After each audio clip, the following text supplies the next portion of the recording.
Géraud Guibert, président de la Fabrique écologique, qui est un think tank qui a été créé il y a 2 ans, qui a 3 caractéristiques. D'abord, être pluraliste et transpartisan. Donc, nous avons à la fois des responsables d'entreprise, d'ONG, syndicalistes et des responsables politiques de tous bords.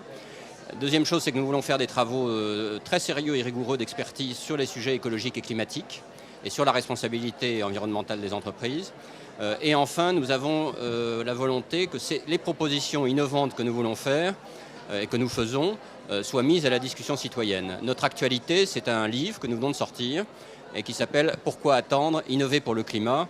et qui montre bien l'esprit dans lequel nous travaillons. Je crois qu'aujourd'hui, toute organisation, et en particulier évidemment les associations, doivent se situer dans la perspective d'une responsabilité pleine et entière environnementale et climatique, je dirais. Aujourd'hui, on ne peut plus distinguer l'environnement au sens large et la lutte contre les changements climatiques. Et donc, il est extrêmement important que les associations, dans toute leur diversité, car on le sait bien, elles sont extrêmement diverses, prennent en charge cette lutte contre le changement climatique, à la fois dans leur fonctionnement interne et dans leurs objectifs. La responsabilité environnementale, c'est simplement qu'une association doit être responsable de son empreinte écologique qu'elle génère, et donc s'efforcer, sur le plan écologique et climatique, de minimiser son empreinte.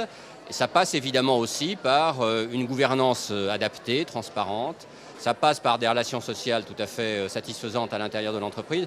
Ça passe donc par tout un ensemble, mais au fond, c'est l'idée qu'une association, même si ce n'est pas son domaine d'activité principal, a une responsabilité citoyenne en matière d'environnement. Les entreprises commencent à l'être, sont de plus en plus sensibles à ça, de manière un peu inégale, c'est-à-dire qu'il y a aussi parfois un peu trop de discours qui ne sont pas forcément suivis par des actes. Les associations aussi sont impliquées, une bonne partie d'entre elles sont impliquées dans la responsabilité environnementale des entreprises. Je crois que tout le monde a conscience que nous vivons un changement de monde, et en particulier ces dernières années pour les raisons de climat.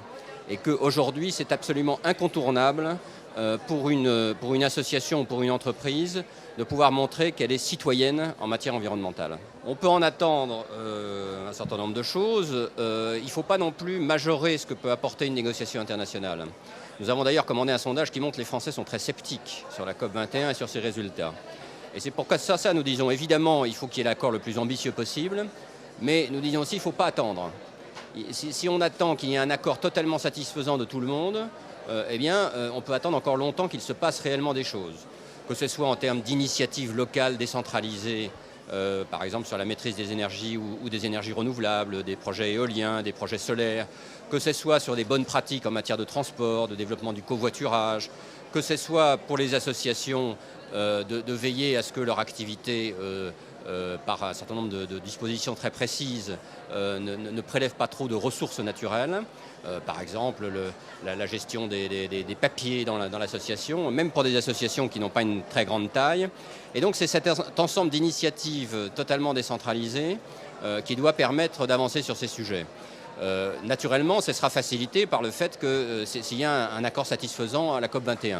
Mais il ne faut surtout pas attendre un accord international pour agir. Il y a les moyens d'agir et c'est l'intérêt même des entreprises et des associations d'agir. Notre spot pour nous, c'est les ateliers co-écologiques. À chaque sortie de notes et de propositions, nous organisons des ateliers ouverts à tous. Donc allez voir sur le site de la Fabrique écologique pour avoir l'endroit et le thème qui se déroule, pour que les gens puissent discuter des propositions que nos groupes d'experts font dans les notes de la Fabrique écologique. Et ensuite, les